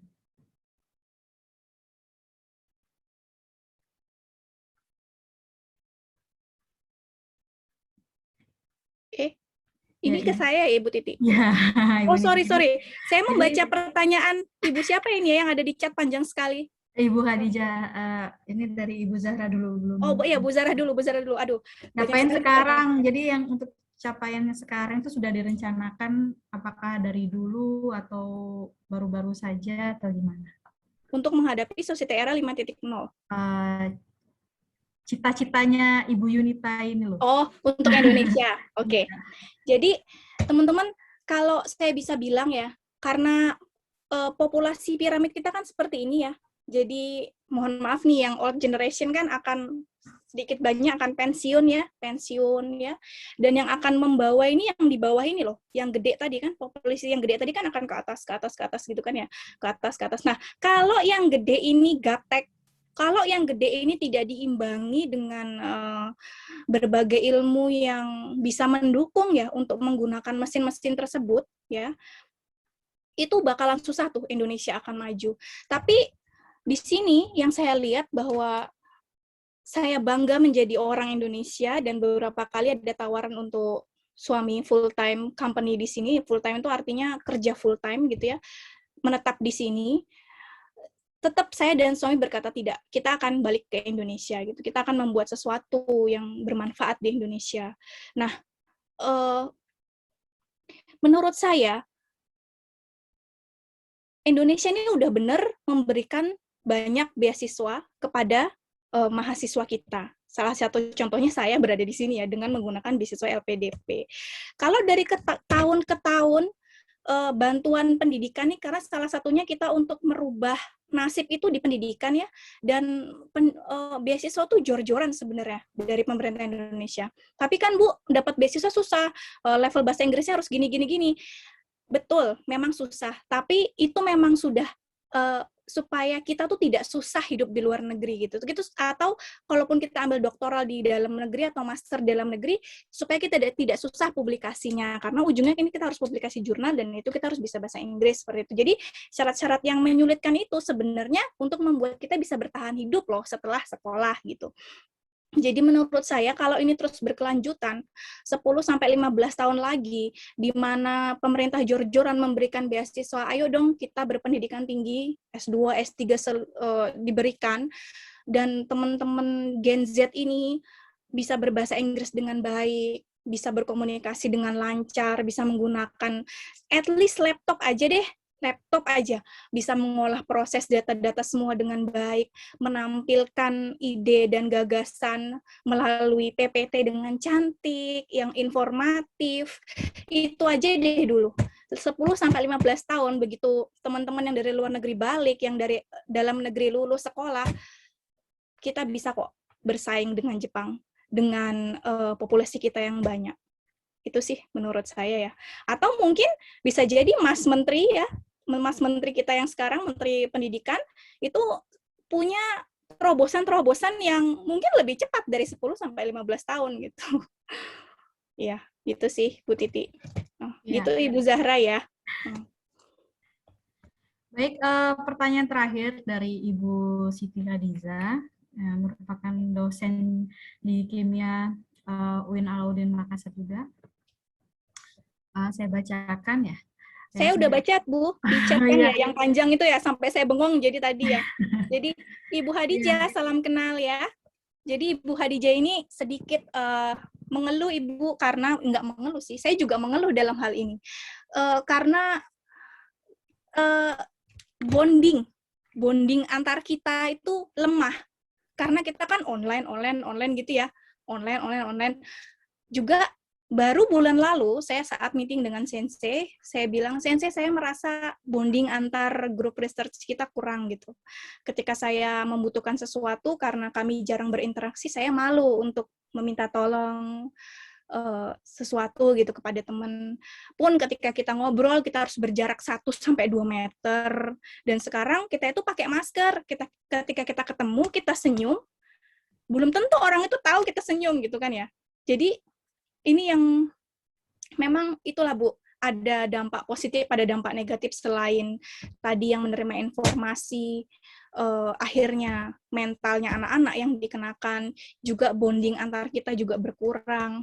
Nah, kalau menurut saya sih ya, bagaimana supaya kita tuh menumbuhkan bonding lagi, itu pertama karena masa pandemi ini, coba deh kita giatkan vaksin gitu ya. Karena ada beberapa orang pun sampai sekarang masih anti terhadap vaksin itu. Jadi ini saya membicarakan pandemi akhirnya nih Bu Khadijah. Jadi kalau di Jepang sendiri tidak ada kontroversi tentang vaksin ini gitu. Kami sendiri di Keio ini merupakan salah satu kampus yang paling pertama dosen dan mahasiswanya mendapatkan vaksin gitu. Jadi kami sudah semua vaksin ya, selesai di bulan Agustus kemarin, semua sudah vaksin, dan kemudian kami mulai memberanikan diri nih untuk rapat, tapi dalam ruang yang besar, ya, tapi tetap berjarak 1 meter, tapi kami bertemu gitu. Karena apa? Karena kami yakin kami udah vaksin, kami sudah membersihkan tangan sebelum bertemu, dan kami memakai masker yang double. Jadi di sini kalau nggak pakai masker double, kita harus pakai masker KF94 yang memang ada 4 lapis itu, ya. Jadi kami sudah mulai berinteraksi lagi, kami sudah mulai mengikat bonding lagi satu dengan yang lain gitu. Bahkan di Jepang itu ada masker yang dimana bagian mulutnya itu transparan, biar kalau orang yang ngomong atau orang yang senyum kelihatan gitu. Jadi di sini tuh banyak melakukan inovasi-inovasi kecil tapi yang sangat bermanfaat gitu. Kalau di Indonesia sendiri karena jumlah penduduknya banyak, terus tapi di Indonesia saya lihat dari grafik itu sudah mulai turun kok ya, grafik COVID, tapi mungkin dengan beberapa alasan mungkin tidak terdata atau mungkin terdata tapi ya saya nggak tahu lah, banyak hal lah ya. Cuman positifnya adalah sudah mulai turun, kalau semua penduduk sudah mulai bisa vaksin, coba ayo kita sama-sama berpikir gimana sih caranya biar kita bisa ketemu lagi dengan aman ya, karena kita semua sudah vaksin, kita semua sudah melakukan prokes yang baik dan benar dalam satu ruangan besar, mungkin bisa diisi 12 orang, 13 orang saja, secara paralel kita bertemu, kita bersilaturahmi, atau meeting jurusan atau meeting program studi sudah mulai bisa dipakai. Ya, tapi itu dengan di ruangan yang besar dan mungkin ventilasi terbuka, seperti itu ya mungkin, kalau sudah semua rata, udah bisa vaksin.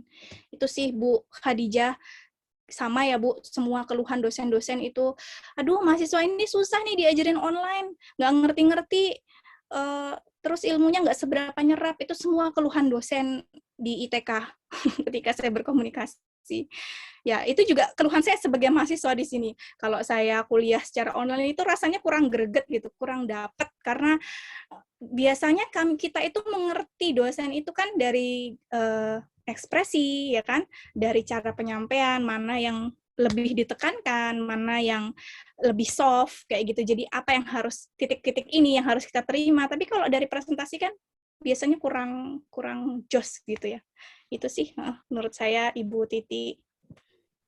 Ya, itu tadi jawaban atas pertanyaan dari Ibu Khadijah. Oh iya, itu ada chat dari Ibu Khadijah. Ya, baik. Terima kasih atas penyampaian materi oleh Pak Ismail dan Ibu Yunda Triana. Terus diskusinya juga udah lancar dan sangat baik dijawab oleh Ibu Triana. Jadi mohon maaf kepada seluruh partisipan karena adanya keterbatasan waktu. Jadi kemungkinan ada yang mau bertanya tapi belum bisa tersampaikan. Mungkin nanti di lain waktu bisa didiskusikan kembali kepada narasumber kita. Baik, terima kasih kasih kepada Bapak Ibu dan peserta sekalian pada webinar nasional Alkali Contest 2021 ini. Jadi hal ini dapat diartikan sebagai suatu konsep masyarakat yang berpusat pada manusia yang berbasis teknologi. Nah, untuk itu maka diperlukan pemahaman society era 5.0 ini, di mana ilmu sains dan teknologi itu menjadi bagian dari masyarakat dengan tetap menyeimbangkan antara peran manusia, ilmu sains, dan teknologi tanpa mempersulit masyarakat itu sendiri. Oleh karena itu, kita sebagai masyarakat juga harus bisa memanfaatkan sains dan teknologi yang ada dalam kondisi apapun dengan sebaik-baiknya pada era ini. Juga menjaga ilmu sains dan teknologi ini agar tetap berkembang sehingga untuk menjadi generasi Z yang unggul dan berkualitas demi bangsa Indonesia. Mari kita bersahabat dengan zaman dan berjalan dengan iman dan takwa. Baik, saya ucapkan terima kasih kepada Bapak, Ibu, dan seluruh partisipan atas perhatiannya dan antusiasmenya selama mengikuti webinar ini. Semoga webinar ini memberikan manfaat bagi kita semua. Saya mewakili kedua narasumber. Jika ada kata yang salah dan kurang berkenan, kurang lebihnya saya minta maaf. Wabillahi taufiq wal hidayah. Wassalamualaikum warahmatullahi wabarakatuh. Waalaikumsalam warahmatullahi wabarakatuh. Terima kasih semuanya. Selanjutnya saya akan kembalikan ke MC.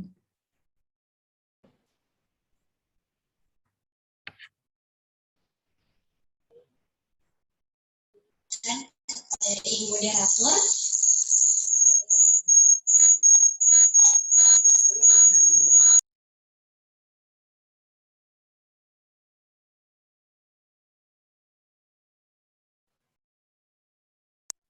Baik, terima kasih kami ucapkan kepada Ibu Moderator, Ibu Titi Andriani SSC MSI, yang telah memandu acara webinar yang sangat luar biasa pada hari ini.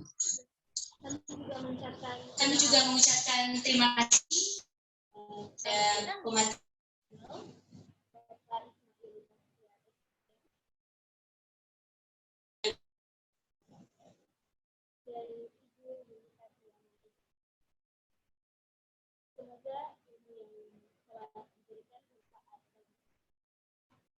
Nasional, Bapak Ismail, dan Ibu ilmu yang telah diberikan.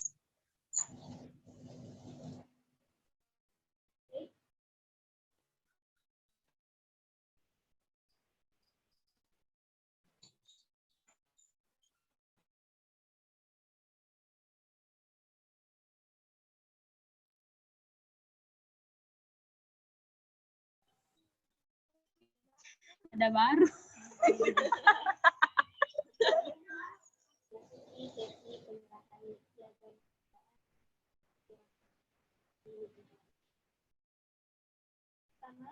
Penyerahan penghargaan kepada moderator akan disampaikan oleh saudara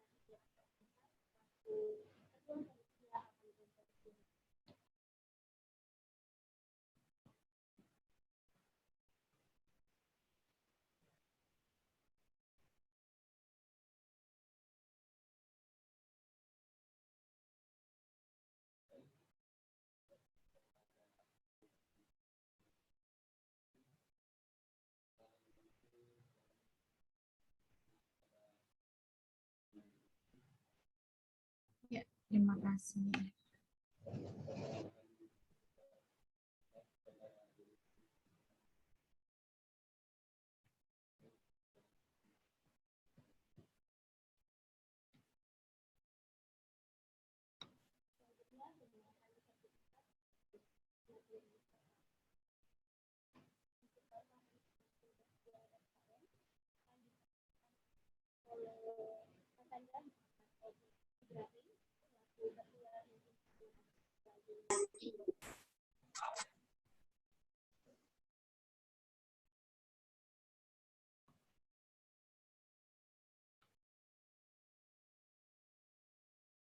Baik.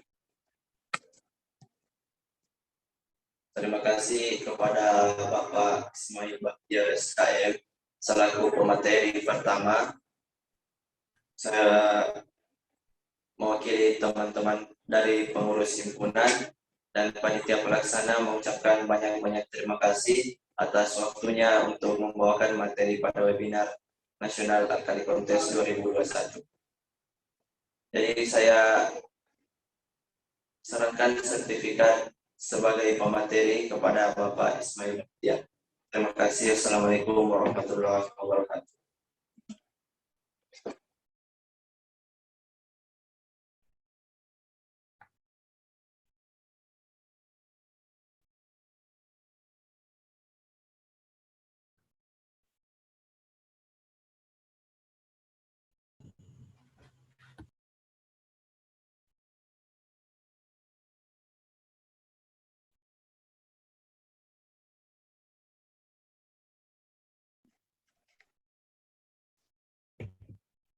Baik, terima kasih Ibu.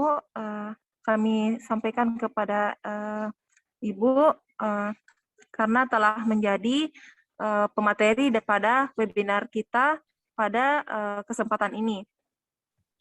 Terima kasih. Terima kasih Ibu.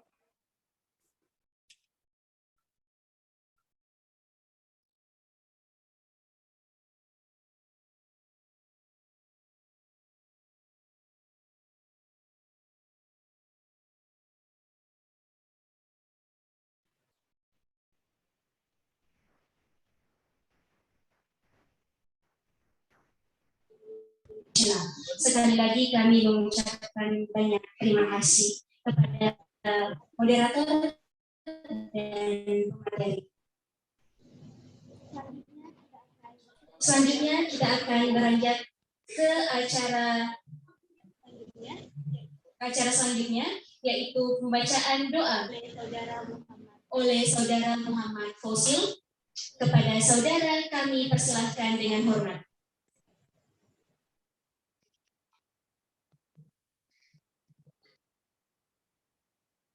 Assalamualaikum warahmatullahi wabarakatuh. Marilah sejenak kita menundukkan kepala bermunajat kepada Allah Subhanahu wa taala agar kita diberkahi dan diberi kelancaran dalam melakukan kegiatan hari. Bismillahirrahmanirrahim. Allahumma salli ala sayyidina Muhammad wa ala ali sayyidina Muhammad. Ya Allah, ya Rahman, pada hari ini kami hendak menyelenggarakan acara pembukaan Alkali Kontes 2021. Dan dengan ini kami memohon ridha dan izin-Mu. Berkahilah semua langkah dan perbuatan kami, dan jadikanlah itu semua nilai ibadah dan nilai ilmu yang bermanfaat kepada kami. Ya Allah, ya Wahid, Engkau yang maha mempersatukan, kami mohon perkuatkanlah persatuan di antara kami. Janganlah Engkau biarkan ada perpecahan di antara kami. Kami ingin kuat dalam persatuan itu agar lebih bermanfaat untuk agama, negara, dan bangsa ini. Ya Allah, ya Ghafur, Engkau yang maha pengampun atas segala dosa. Ampunilah dosa kami, dosa orang tua kami, dosa para pemimpin kami, dosa para pejuang dan dosa para pendahulu kami. Tempatkanlah kami dan mereka semua ini dalam lindungan rahmat dan ampunan. Ya Allah, ya Mujib, Engkau yang maha mengabulkan doa, perkenankanlah doa dan permohonan kami. Rabbana atina fid dunya hasanah wa fil akhirati hasanah wa qina azabannar. Subhana rabbika rabbil izzati amma yasifun wa salamun alal mursalin walhamdulillahi rabbil alamin. Amin. Amin ya rabbal alamin. Wassalamualaikum warahmatullahi wabarakatuh.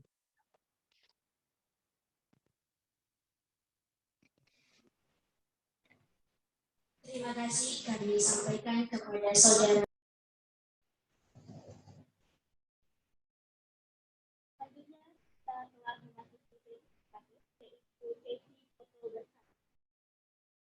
diharapkan kepada seluruh hadirin yang ada di dalam ruangan dan di dalam Zoom meeting untuk mengaktifkan kamera karena kami akan mengambil beberapa dokumentasi yang akan dipandu oleh saya. Bahkan kepada para hadirin, peserta webinar dan para pengguna untuk mengaktifkan kamera, kita akan mengambil beberapa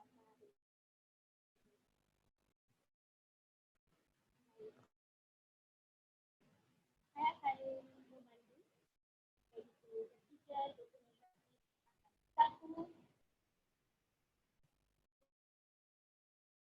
dua, tiga. Slide selanjutnya satu, dua, tiga.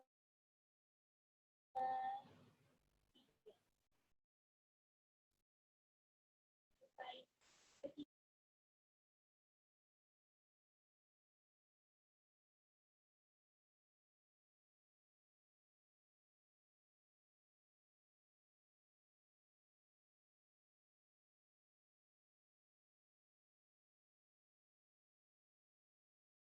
Oke.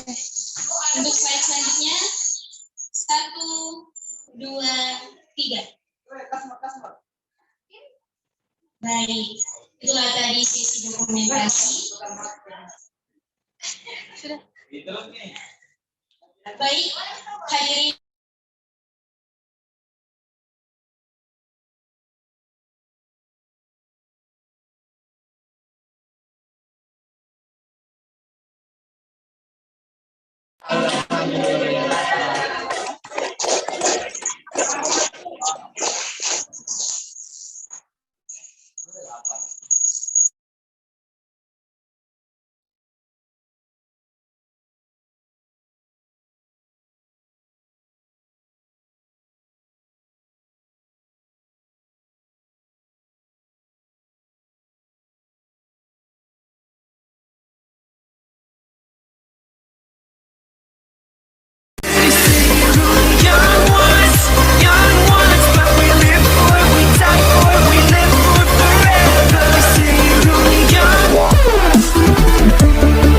We'll be right back.